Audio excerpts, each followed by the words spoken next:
व्यक्तिगत और आत्मीय है। एक राजनीति में अगर मुझे बहुत बेहतर काम सिखाया तो उनका नाम था स्वर्गीय प्रमोद महाजन जी। मैं उनको प्रणाम करता हूं। वो राष्ट्रीय अध्यक्ष युवा मोर्चे के, मैं मध्य प्रदेश का महामंत्री था, फिर अध्यक्ष ने मुझे बनाया। और दूसरे स्वर्गीय गोपीनाथ मुंडे जी जैसा लोक नेता मैंने नहीं देखा। तो एक तो मेरा दिल का और आत्मीय रिश्ता इसलिए, दूसरा मी महाराष्ट्रांच्या जवाई आहे। और जब मुख्यमंत्री के रूप में नहीं आया, मैं तो गोपीनाथ जी के चरणों में श्रद्धा के सुमन अर्पित करने आया हूं। और पंकजा ताई, बाकी चीजें आती जाती है, ये रिश्ते जब तक सांस चलेगी तब तक रहेंगे।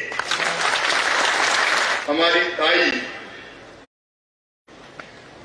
बहुत बड़ी नेता है, यहां पता नहीं कितना आप मानते हैं, जो हमारा मार्गदर्शन कर रही है। संगठन कैसा चले और सरकार कैसी चले, उसमें अगर गाइड कर रही है तो पंकजा ताई कर रही है। एक बार ताली बजा के पंकजा ताई का स्वागत। मी थकणार नाही, मी रुकणार नाही, कोणासमोर कधीही झुकणार नाही। मध्य प्रदेशचे मुख्यमंत्री शिवराज सिंह चौहान हे बीडमध्ये आले असता त्यांनी मी महाराष्ट्राचा मामा असल्याचं सांगत ते महाराष्ट्राचे जावई असल्याचं देखील सांगितलं। मध्य प्रदेश सरकार कसं चालावं यासाठी पंकजा मुंडे मार्गदर्शन करतात असंही ते म्हणाले। गोपीनाथ गडावरील कार्यक्रमात त्यांनी गोपीनाथ मुंडेंच्या आठवणीला उजाळाही दिला। आपल्या भाषणात ते काय म्हणाले पहा। और गोपीनाथ जी, आप तो बड़े बेदर्द निकले। कितना इंतजार था इस धरती को कि आप केंद्रीय मंत्री बन के आ रहे हो। ये धरती आपका सत्कार करना चाहती थी, जनता आपकी बाह जोड़ रही थी, लेकिन आप अचानक बिना बताए किसी दूसरी दुनिया में चले गए। उस तकलीफ का मैं वर्णन नहीं कर सकता। जब सुना तो मुझे लगा दिल में अंधकार हो गया। 3 जून काला दिन, वो भुलाए नहीं भूलता। मैं परिवार की बात क्या कहूं, आज भी मुझे लगता है कि गोपीनाथ जी मुस्कुराते हुए आएंगे और मुझे पूछेंगे कौन सिद्धांत मध्य प्रदेश का क्या हाल है।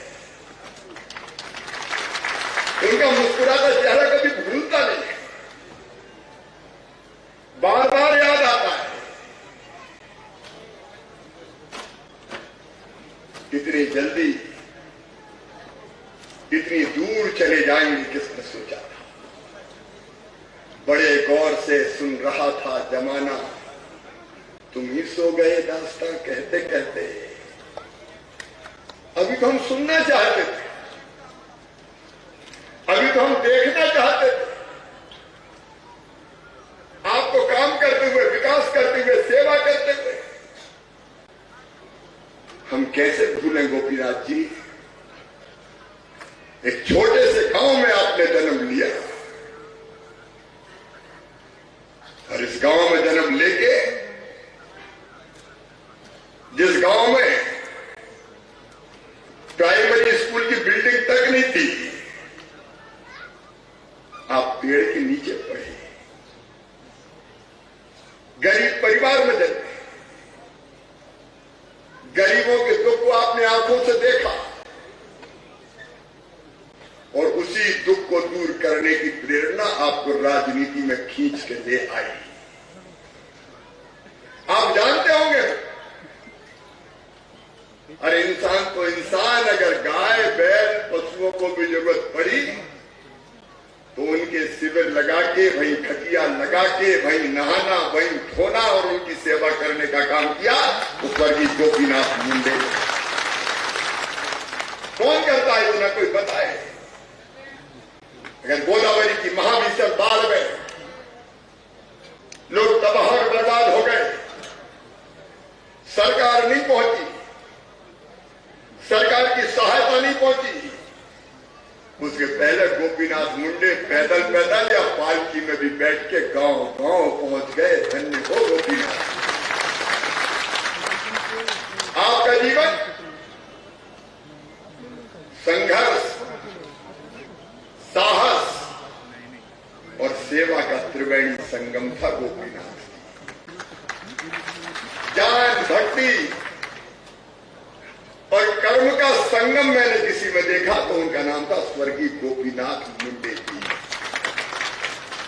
अभी मैं गोपीनाथ कर गया, मैंने दर्शन किए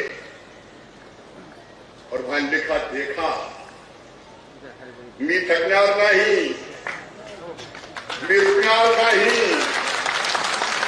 कोणासमोर कधीही झुकणार नहीं।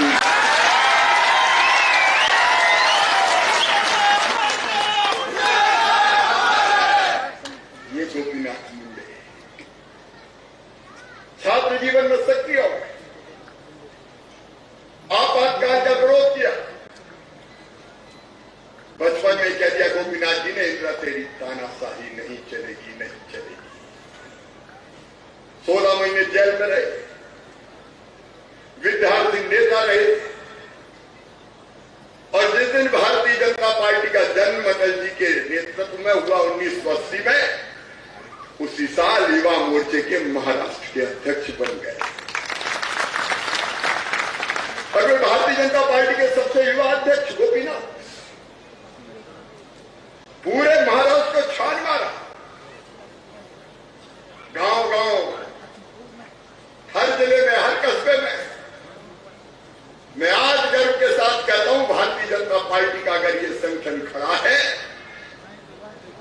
तो दो लोग जिनने देश की राजनीति को भी प्रभावित किया है। एक प्रमोद महाजन जी, जिनके चेहरे में तेज और पानी में ओझ, उन जैसा वक्ता मैं अटल जी के बाद प्रमोद जी को सर्वश्रेष्ठ वक्ता मानता हूं। इतना बढ़िया बोलते, उन्हें राष्ट्रीय राजनीति को प्रभावित और महाराष्ट्र में भारतीय जनता पार्टी को मास तक और गांव गांव तक, जन जन तक पहुंचाया तो स्वर्गीय गोपीनाथ मुंडे जी ने गांव गांव घूमे, कितना दौरा किया। उनकी लोकप्रियता मैंने देखी, संघर्ष यात्रा निकाली, नेता प्रतिपक्ष बन गया वो 92-93 में, और नेता प्रतिपक्ष बन के संघर्ष यात्रा के माध्यम से कांग्रेस को उखाड़ फेंकने का जो वातावरण तैयार किया वो स्वर्गीय गोपीनाथ मुंडे जी ने, और ये उन्हीं का कमाल था कि उसके बाद 93 में वो बने।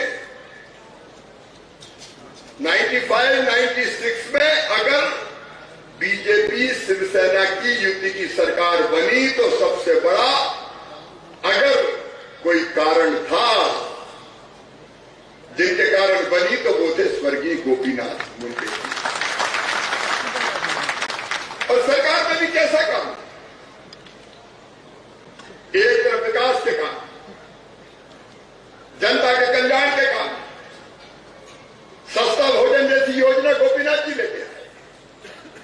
गरीब को 2 समय शहरों में भी सस्ता भोजन मिल जाए, ये देश में शुरू किया तो स्वर्गीय गोपीनाथ मुंडे जी ने शुरू किया। और गुंडों का कहते थे अंडरवर्ल्ड, इतना दबदबा था कि वो तो पकड़ते हैं और छूट जाते हैं, पकड़ते हैं और छूट जाते हैं।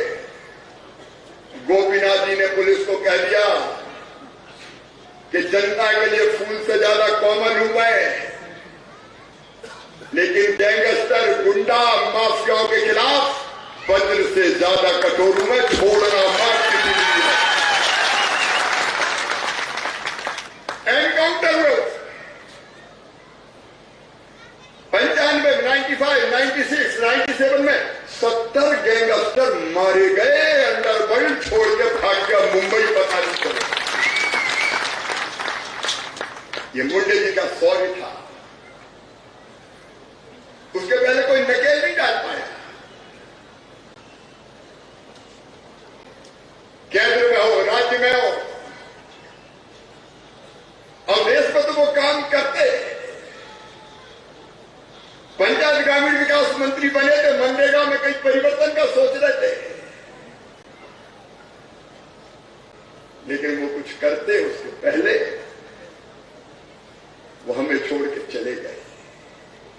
है समय नदी की धार के जिसमें सब बह जाया करते हैं, लेकिन कुछ ऐसे होते हैं इतिहास बनाया करते हैं। मुंडे जी ने नया इतिहास बनाया।